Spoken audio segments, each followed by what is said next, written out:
I am absolutely 100% for Australian aid.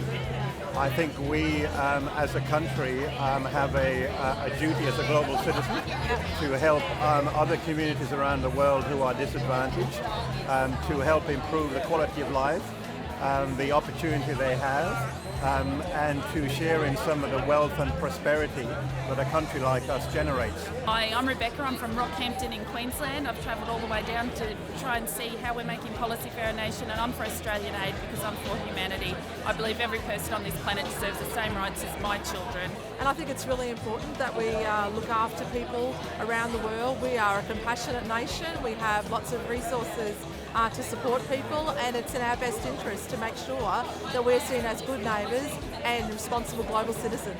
Welcome to this event that's been brought together by Australian Aid as a side event to the ALP National Conference. This year is a really big year for development politics. In just over a month, all the countries of the world will be gathering at the United Nations to agree on the Sustainable Development Goals. But tonight we have an opportunity to hear from Tanya Plibersek about Labor's position on sustainable development and these important matters.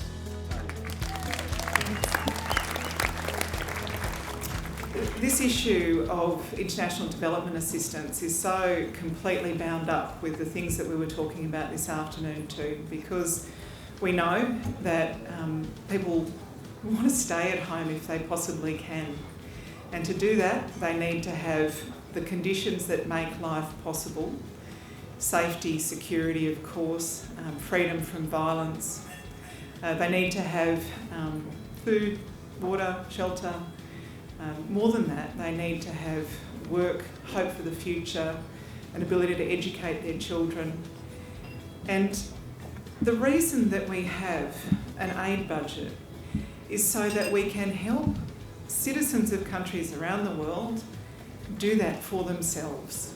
We've now cut the Australian aid budget by $11.3 billion over the forward estimates. Like, it's just, the really sad thing is that that's a number you actually almost can't imagine, isn't it? Like 11.3, it's like 11 billion. What does that mean?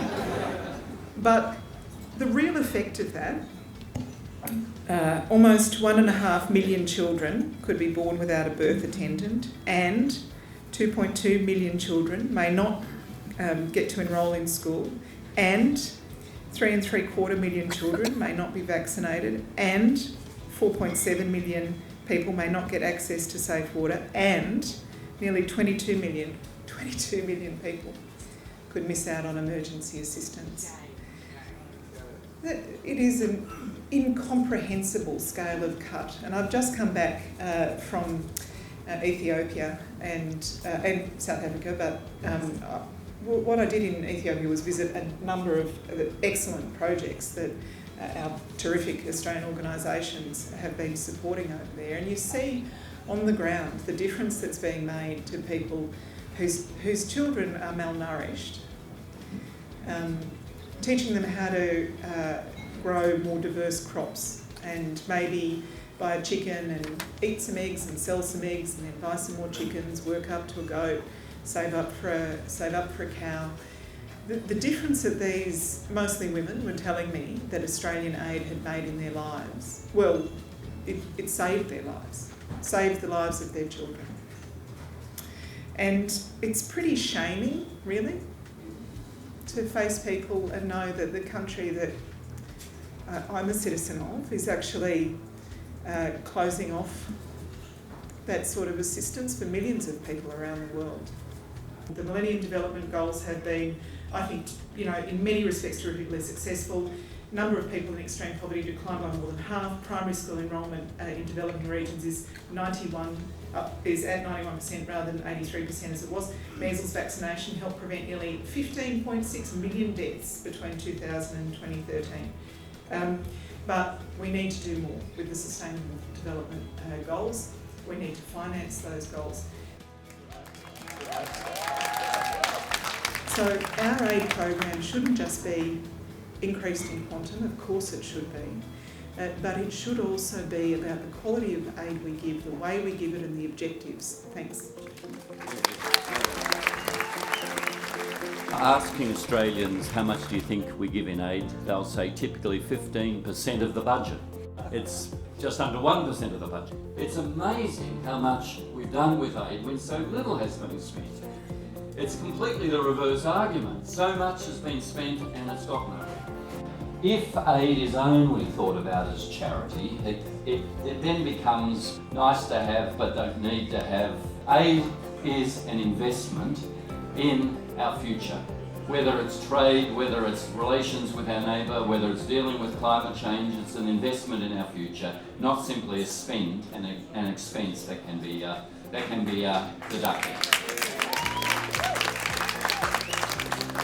I'd just like to reinforce that, when people go out and talk about the aid budget, to pick up that figure, 1% of any government expenditure goes on overseas aid is such a small part of what it does and has such a great impact.